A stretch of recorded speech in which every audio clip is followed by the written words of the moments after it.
This is the video. I'm not going to edit it because I'm not going to watch this.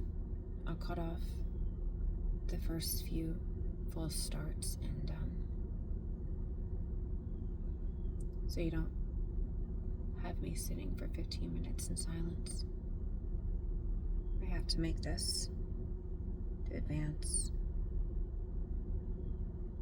I have to show I trust, and I trust that God is going to get this to the person who needs it.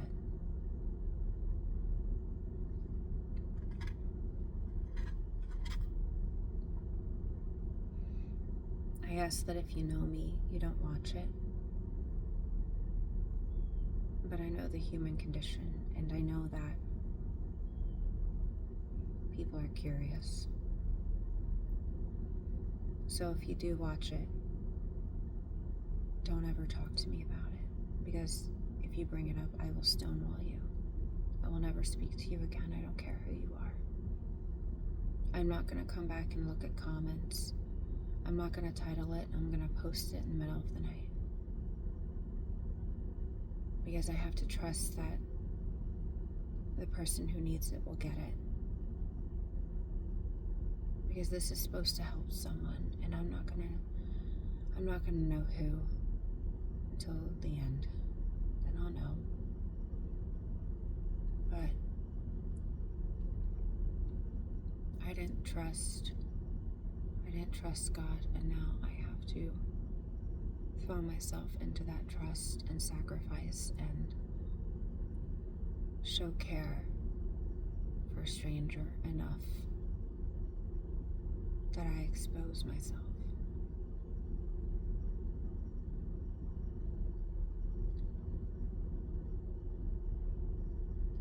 I was always the tough one. I was the one who could take a hit and get right back up, and nobody talks about the humiliation. Just the humiliation of people knowing that you're not as tough, you weren't as tough. I took the hit, and I got back up over and over. And I didn't just accept the hits, I advanced, and I kept choosing to advance, and I got better. I learned how to dance on the battlefield, and other people would shy away. And so that's how people know me. I'm the tough one. And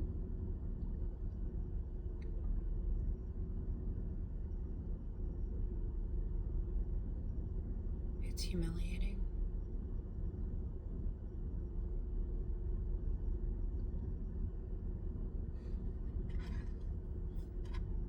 Back when I started Veritas on the Rocks, a seasoned creator was talking to me about it, and I'll never forget. She said, just be you. Just do what God wants. And if you don't want anything but to just be the tough, smart, good-looking woman, then be that. And I was always struck because she started with tough. And that's how people knew me. I was the one people came to.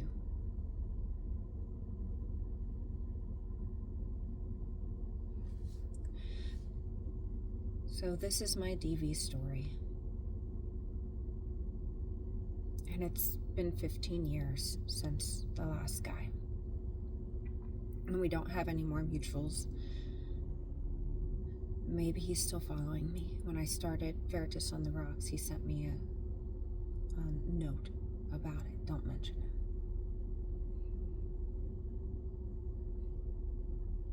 But he, I don't know, maybe he will do something. It comes back down to the trust. And the last time, mere days ago, I I showed my niece jokingly his picture, like, can you believe I dated this guy? And just seeing his picture, I wanted to throw up, and I wasn't okay for like 2 days.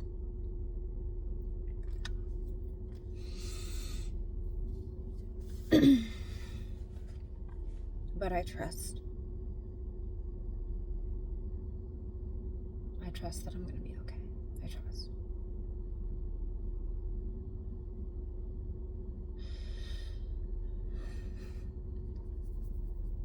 I was in 3 violent relationships, physically violent. Yes, there was other abuse, but it was marked by physical violence. And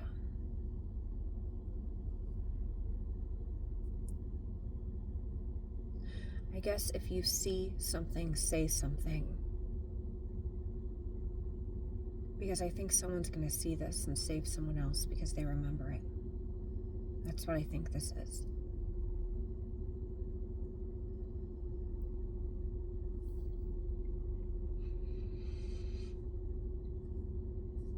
Back in the day when we were dating, we went to Best Buy. That's how long ago it was. And I was always very stylish, and I wore this hat, and I still have it. It was this leather hat with this, obviously, a brim. And we were at Best Buy. He was tall, 6'2", and he walked up to me, stood next to me, and I turned, and my hat poked him in the eye. And he screamed and yelled, I guess, and took his fist, threw my hat right off my head onto the floor.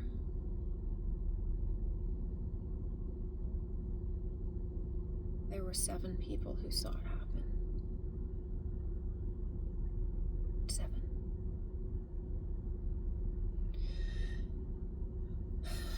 One pair was a teenage girl and her mom.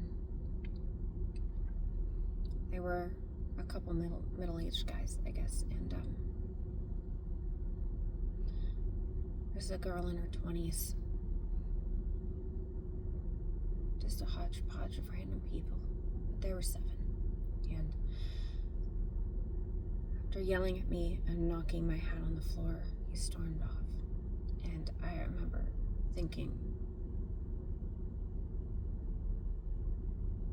now he's done something in public. Now there are witnesses. Now it's just gonna get worse.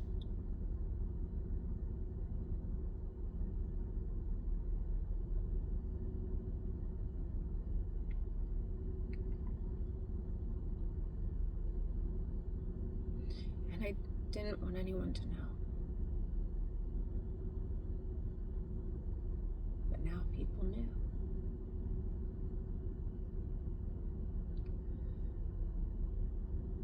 And I bent down and put on my hat, and I walked outside. He was on some other part of the store. And I can't help but wonder if one of those people had followed me.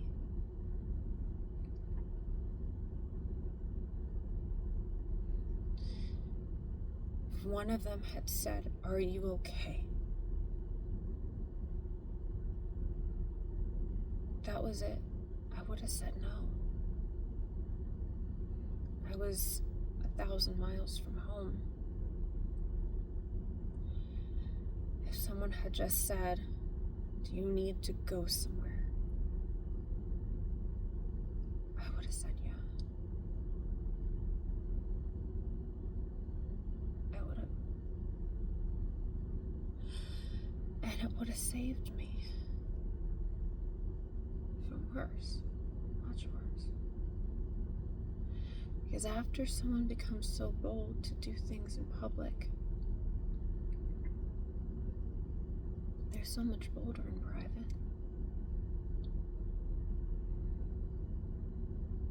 And he started to punish me.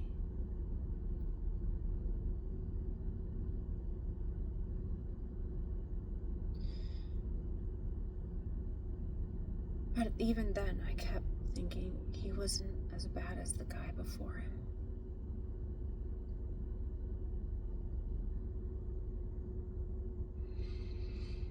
And on the way here, I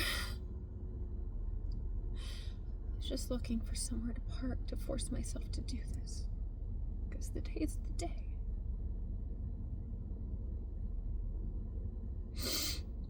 And on the way here, I passed the vehicle. His vehicle. The guy before him. The guy before the last guy. It was a yellow Jeep. A Rumblebee. And I hadn't seen a yellow Jeep in so long. And I was so lucky I hadn't seen a yellow Jeep in so long.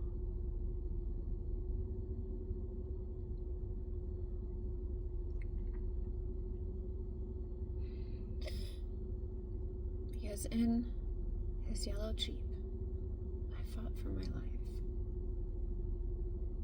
That's why I got with the next guy. I thought, surely the next one won't be as that bad.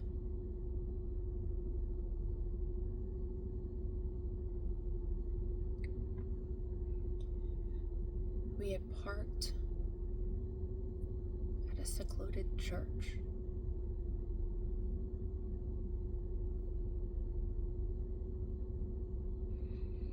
His mom had attacked me, and he got between us because she was trying to put hands on me, and we ran out to his Jeep and got into his Jeep, and he started driving because we just had to get away. And we parked at this church. It was in the middle of nowhere.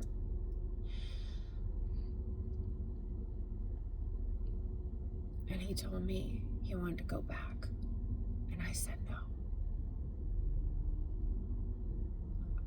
I said I didn't want to be around that woman because she had tried to hurt me. I was afraid. I was afraid she would stab me while I slept.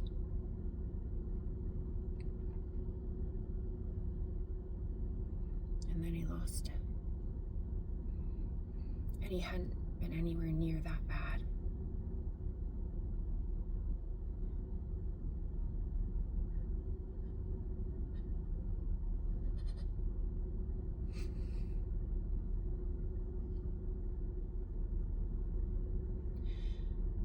He was choking me, and it was one of the times my life was in slow motion.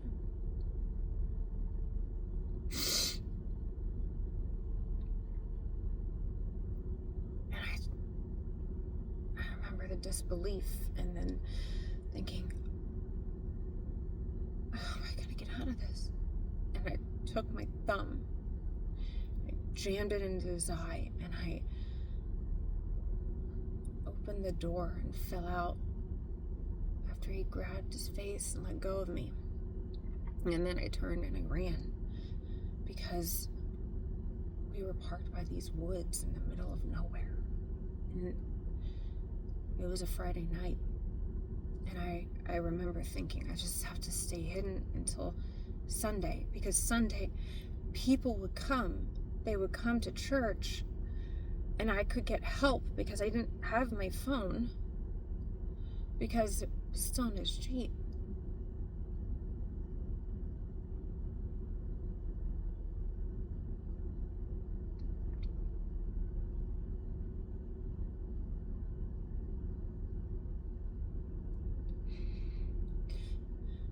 He got out and he started calling for me and saying how sorry he was. He didn't know what came over him. And I ended up relenting because I didn't want to stay there for 2 days. And I agreed to get back in the truck and sit in the back seat while he drove. And the next day, I was supposed to leave anyway, so he took me to the airport. I knew this guy I had been with for over 2 years, who I thought I was going to marry.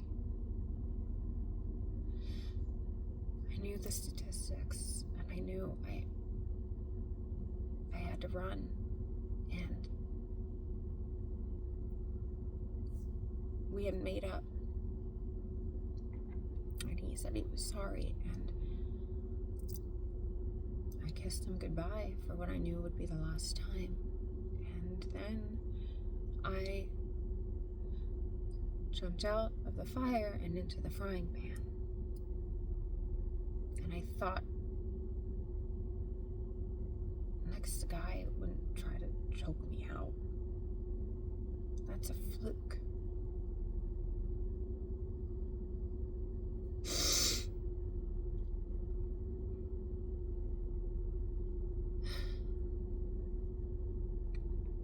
And I got lucky. I got lucky ending up with my husband. But most women don't get lucky. They don't. They stay in the cycle, just hoping that the next one won't be as bad, because there's nobody there to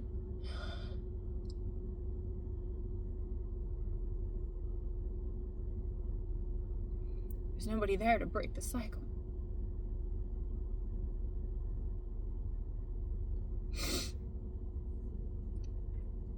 I always said my consolation was that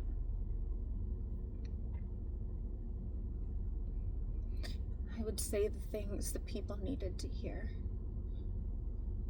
be for others who they needed.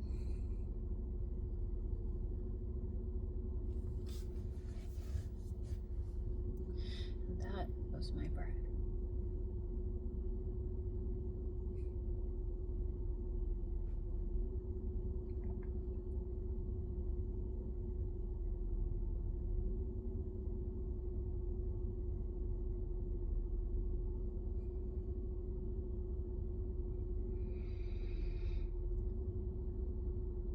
I never expected to live this long.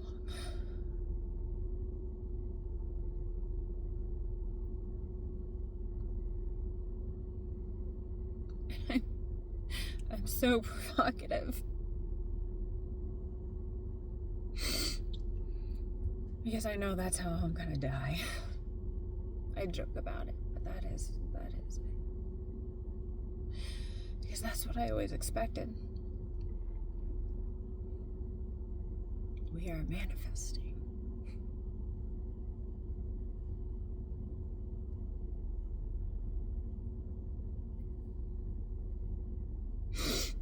So that's that.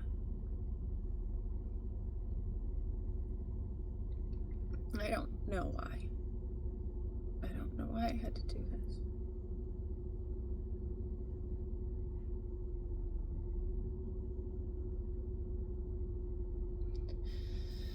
But I trust I'm gonna be okay, and I'm not gonna seize up. I'm not going to. God is gonna hold me because I did what I was supposed to do. And I don't know how to end this.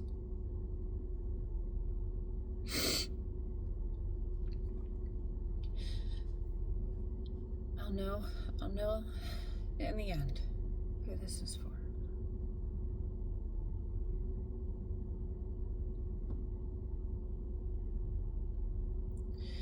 I hope